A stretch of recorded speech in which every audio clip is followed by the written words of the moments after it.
Akkam jirtu kabajamtoota hordoftoota birraa barii miidiyaa kan biyya keessaa fi biyya alaa teessanii sagantaa keenya daawwachaa jirtan kun sagantaa gungumaati. Sagantaa gungumaa keenya har'aatiin keessummaa tokko qabannee isinii dhiyaannee jirra. Keessummaan keenya barreessaa Muhammad Kadir jedhama. Turtii isa wajjin taasifnaa hanga dhuma sagantaa keenyaatti akka wajjin turtan irra deebinee isin affeerra.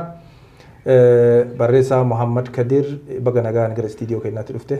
Isinillee yeroo jalqabaatiif istiidiyoo keessanitti keessummaa kabajaa gootanii affeeruu keessaniif galatoomaa isinii jedha. Sagantaan gungumaa sagantaa gaarii akka inni ta'uuf fuulduratti abdii qaba isinii jedha.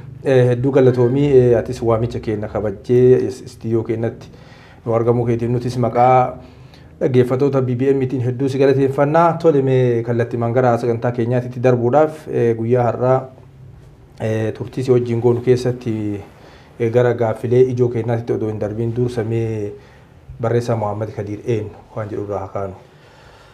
Tole Muhammad Kadir dhugaadha barreessadha. Ani Muhammad Kadir Amir jedhama. Dhaloonni kiyya eeyyaba Odaa Roobaa yookiin immoo Federeeshinii Odaa Roobaatti dhaladhe. Akka yeroo ammaa kanatti Godina Baalee iddoon an jalatti daddachan jalatti dhaladhe immoo daddacha Bullaalaa Dhimtooti.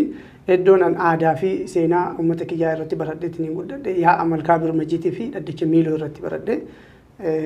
Gabaabumatti Muhammad Kadir isa kana. Tole hedduu galatoom waan haaraa nu dhageessaa jirtamee nuti kan beeknu Godina Baalee aanaa madda maal waan jedhu akkasitti beenaati immoo duudhaa wajjin wal qabsiiftee iddoolee duudhaa ganamaatiin nu ibsu jirtaa san immoo gara fuula duraatti itti deebina.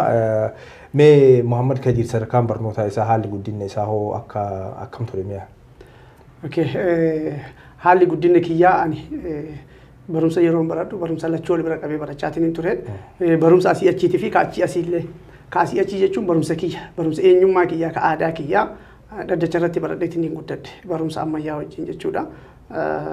Tarii sunis immoo barumsa ammayyaa ka ammayyaa caalaa namni hin beekne malee barumsa aadaatiin baradhee guddadhe.